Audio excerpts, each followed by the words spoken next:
Hepinize merhabalar arkadaşlar. Daha yeni uyandım, o yüzden sesim kötü olabilir.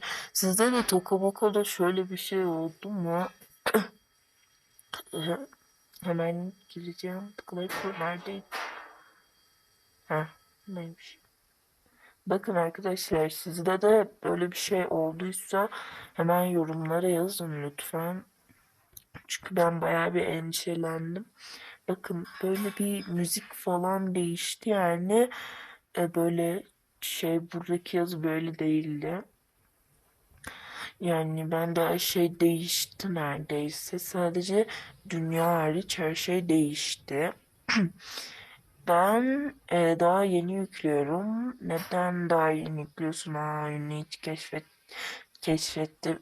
keşfetmedin mi diyeceksiniz. Keşfettim, hatta ben ilk çıktığından beri keşfediyorum.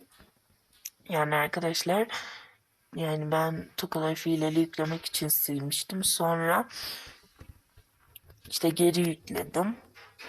Yani o kadar. Görüşürüz.